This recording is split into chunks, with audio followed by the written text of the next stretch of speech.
Hi, it's Michael with you to recap more Cavaliers games from this past week. But first, it's time to take a look back at the Week 17 contest between the Pittsburgh Steelers at the Cleveland Browns in the NFL. The notes and schedule are courtesy of the NFL and NBA apps, the television broadcasts on CBS and Twitter. Cleveland, with a win against Pittsburgh, would secure a playoff spot and participate in Wild Card Weekend. The Steelers got the ball first, and after two runs by James Conner, they were left with 3rd and 4 from their own 31. Mason Rudolph getting the start at quarterback connected with wide receiver Chase Claypool for 13 yards after Juju Smith-Schuster hauled in a 5-yard pass. The drive stalled with 2 incompletions. While it led to the Browns starting deep in their own territory for their first series, they would soon hit the front. From the 15, Cleveland went back to doing what they do best, give the ball to Nick Chubb. He began with carries of 11 and 3. Quarterback Baker Mayfield went to the air for the first time, finding his receiver Jarvis Landry for a gain of 14. Though he and Austin Hooper could not hook up on the next play, the duo did on 2nd and 10 to get necessary yardage to move the chains. Then it was back to the ground game, and Chubb found his way up the far sideline for a 47-yard scamper. His touchdown and Cody Parkey's kick through the uprights made it 7-0 Browns, 5:31 into proceedings. Anthony McFarland of the Steelers toted the rock for a 3-yard gain on first down from the Pittsburgh 25 as the visitors began their second possession. Former University of Tennessee quarterback Joshua Dobbs was in on the next play throwing to Ray McCloud, but there to greet him was Jacob Phillips making a tackle for a loss of 3. Vance McDonald made a reception on 3rd and 10, but thanks to Phillips and Carl Joseph, he was stopped just shy of the line to gain. Jordan Berry forced punt returner Donovan Peoples-Jones back to his 10, and Justin Lane tackled him for no return. Running back Kareem Hunt could not get by Sean Davis on first down. Then Mayfield could not hit the tight end from the University of Miami, David Njoku. However, the Browns avoided a 3-and-out as Peoples-Jones found room on the left side and got out of bounds for 11 to move the sticks. Hunt netted 4 to the Cleveland 25 before Baker went back to Hooper for a dozen. Early movement by Wyatt Teller cost the offense 5 yards. Then Mayfield's throw to Donovan would initially be ruled a catch, but replays clearly showed that he did not get both feet in the field of play after securing the ball. On 3rd and 4, a short pass completion to Hunt was not sufficient because he was tackled 7 yards short by Marcus Allen. The good news was that Jamie Gillen returned the favor to pin Pittsburgh into a fair catch by McCloud right at the Steelers' 10. The defense yielded a total of 16 yards on 2 rushes by Conner. Even though Cleveland limited Conner to 2 on 2nd and 10, Claypool extended the drive with his catch up to the 37. Myles Garrett held Benny Snell to 3 on the next play, which was the last play of the first 15 minutes of action. After Rudolph could not get the ball to Claypool to start the second quarter, he scrambled for a yard and was taken down by M.J. Stewart, well shy of first down yardage. Peoples-Jones got a few yards on the punt return, and the Browns set up shop 75 yards from their desired goal. Cleveland had another pre-snap penalty on Joel Bitonio, but Nick Chubb was able to bail him out with a 13-yard carry. Then Mayfield decided to take the top off of the defense as he found Rashard Higgins into Steelers territory at the 25. After the 42-yard advancement, Mayfield threw incomplete to Jarvis, but went right back to him, and the catch netted 11 for the first red zone trip for the Browns. Things were looking rosy when Chubb ran for 8 and 2 yards down to the 4. Cleveland tried to pass their way in on first down, but Mayfield was not successful in targeting Njoku. Chubb did not have a chance on 2nd and goal as Jaron Elliott was in position for a tackle for loss. Baker went back to David on the next snap, but to no avail, forcing Parkey to come out for a 23-yard field goal attempt, and the kick was good with less than 10 minutes to play before halftime. McCloud took the ensuing kickoff out to the Steelers' 23. McFarland ran for 4 and would get another 5 after Conner's 3-yard carry on 2nd and 6. With a fresh set of downs, Rudolph did not connect with Claypool. Olivier Vernon tackled McFarland just behind the line of scrimmage, but on 3rd and 11, Deontay Johnson was able to catch a deep ball for 41 yards. Josh Dobbs came back in to find space for a Baker's dozen, and Pittsburgh had their first play inside the opposition's 20. Josh could not complete the ball to McCloud on first down at the 12. Rudolph threw a short pass to Connor for minimal gain, but the duo could not do likewise on 3rd and 9. And Matthew Wright was asked to convert a 29-yard kick, which was true with just over 4 minutes still to play in the second quarter. Andy Janovich ran the kickoff back for Cleveland to the 24 as the offense returned to the field. Kareem Hunt got positive yardage on first down, but Chris Wormley was able to take down Baker Mayfield, which effectively ended the possession. Hunt got 12 yards back to create more room for Gillen to change field position. Joseph and Stephen Carlson held Ray McLeod to 3 on the return at the Pittsburgh 24. Myles Garrett was a bit too eager on 1st and 10 by jumping before the snap, and the Steelers would respond as Smith-Schuster's number was called for a 12-yard catch. Alejandro Villanueva's holding penalty would create 1st and 20, but after an incompletion, the defense gave up receptions to Connor and Smith-Schuster of 11 and 26 yards each. Vance McDonald grabbed the football for 5, but the defense made a big play. Vernon took down Rudolph, making the situation 3rd and 13. Dobbs came back in and was able to get just over half of the yardage, and Wright had no issues kicking from 46 yards. After his make, the score was 10-6 Cleveland with 72 seconds left in the period. Mayfield threw in the direction of Donovan Peoples-Jones, but the kick returner and receiver would get injured on the play and was out for the rest of the game. Alex Highsmith sacked the quarterback. After Hunt gained 4, the clock ran, so on 4th down at the Browns' 29 and the clock reaching 5 seconds left, Mayfield wisely heaved the ball away to chew up the clock instead of risking a punt being blocked and possibly giving up a touchdown on special teams. So at halftime, Cleveland would get a chance to regroup as they would get the ball back to start the second half of play. Dearness Johnson took the run back out to the Browns' 25, and after Nick Chubb rushed for 5 yards, Mayfield decided to go long to him, but to no avail. Baker decided to try Landry on 3rd down, and the completion was made at the 35 to move the sticks. Elliott took down Mayfield, but on 2nd and 17, Jarvis got a chunk of it back to set up 3rd and 3. Baker called his own number, but came up just short. The punting unit stayed on the sideline, but Batonio's movement ended the chance for Cleveland to attempt to extend the possession. Pittsburgh took over at their 20 after a punt. 2 Connor carries left the team in a 3rd and 7 situation. Mason Rudolph once again gashed the secondary as Claypool went for a 41-yard reception. After 2 unsuccessful pass attempts, Rudolph threw to Connor, but was stopped by Ronnie Harrison 2 yards short. Matthew Wright made his 3rd field goal, making the score 10-9 with 8 minutes and change left in the 3rd quarter. The pressure was back on the Browns' offense to respond. With Johnson 1 yard deep in his end zone, he had no choice but to bring the ball out on the kickoff, coming up just shy of the 25. The first play from scrimmage on the drive was a pass play in the direction of Rashard Higgins, which went for 13. Chubb carried the rock twice for 3 and 2, meaning David Njoku had to come through on 3rd down, and his 14-yard advancement placed the ball at the Steelers' 44. Mayfield then took off for a big run, which totaled 28 on the play, and Cleveland was in business. After Chubb went left for 4 on 1st down, KhaDarel Hodge caught a low pass at the 2.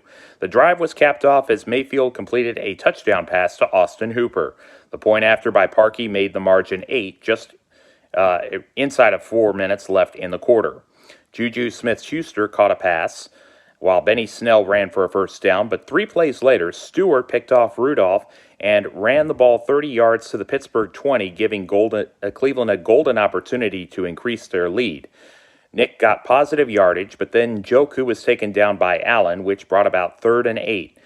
Hodge was the go-to guy this time, and his 15-yard reception closed out the frame. Landry took the snap and ran it across the goal line for the score. Parkey was good on the kick 3 seconds into the 4th quarter. Pittsburgh was not done. They had a methodical drive as McDonald started off with a catch of 14. Gains of 7 and 4 on the next 2 plays put the football at the midfield stripe. An incompletion followed, then Claypool caught another pass. Larry Ogunjobi limited Connor to a solitary yard. Dobbs threw a ball to McDonald for 3. After Rudolph could not target Kevin Rader, it was 4th down. Deontay Johnson came up with yet another big completion. During the second of 3 straight insufficient pass attempts, Olivier Vernon was hurt. Again, Pittsburgh stared at 4th down, but Chase Claypool came up with the goods for a 28-yard touchdown reception. It was back to a one-possession game after Wright slotted in the extra point with a little more than 10 minutes left. The Browns did a good job of utilizing the clock in the given situation. Hooper was available across the middle for 13 after Dearness Johnson's 27-yard return. Kareem Hunt could not muster much on first down. After Landry hauled in a 7-yard pass, Mayfield reached the line to gain with another 2 yards to spare on 3rd and 2.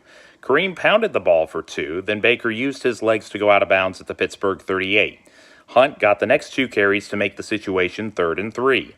Mayfield chose an inopportune time to take a sack, particularly in field goal range. It forced a 4th down situation with under 4 minutes left.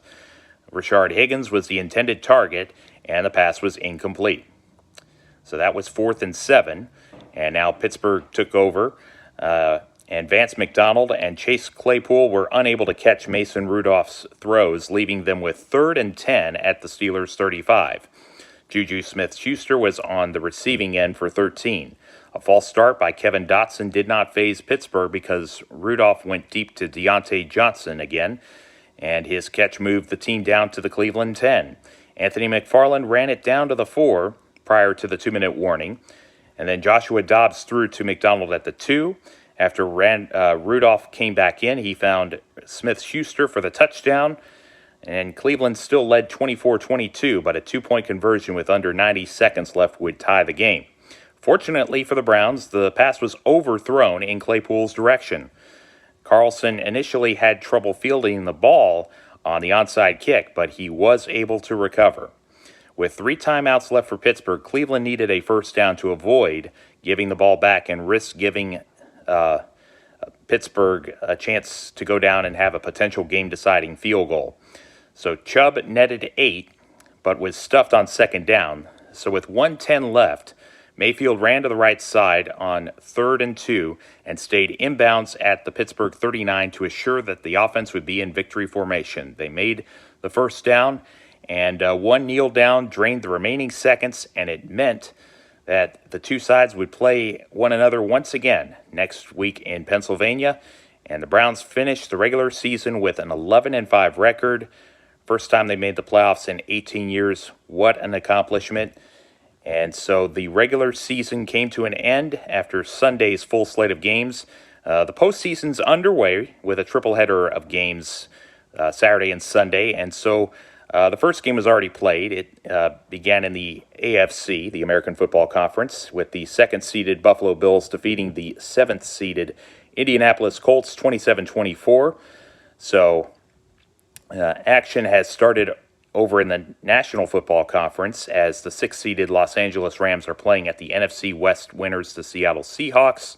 The night game is a quarter after 7 o'clock tonight in a 4-5 matchup staying within the conference.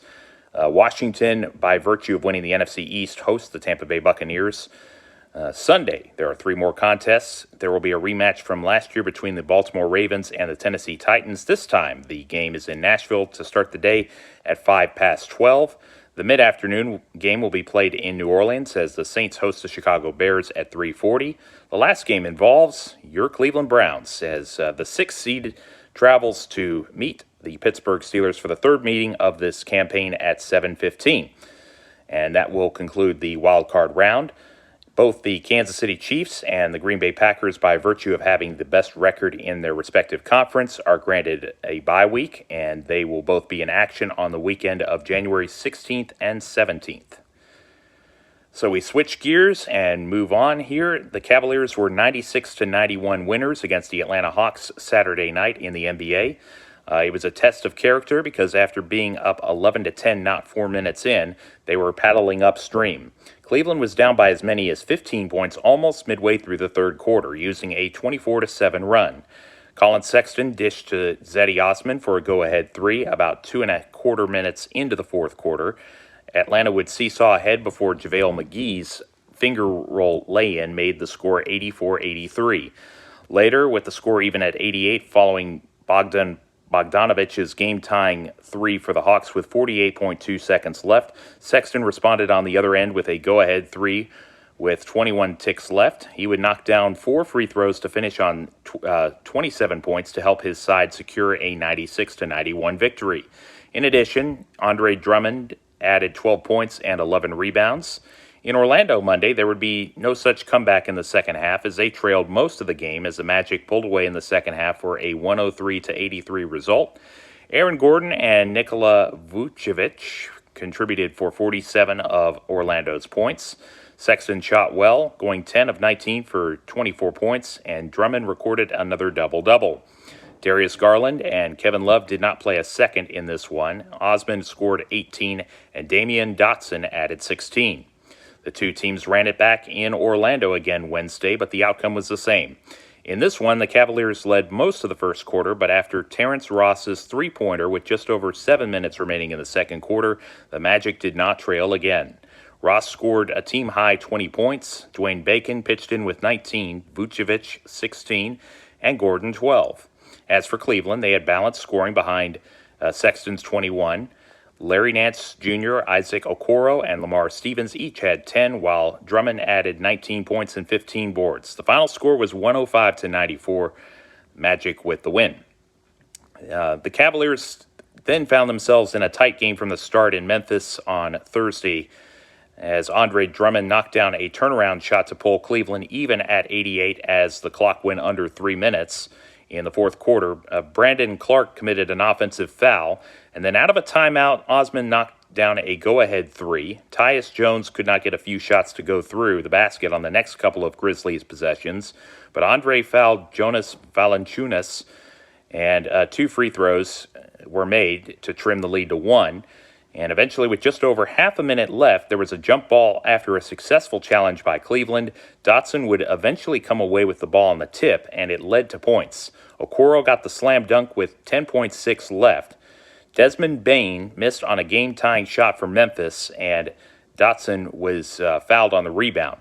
So a split was all the fourth-year point guard needed to help secure a 94-90 win by the Cavaliers.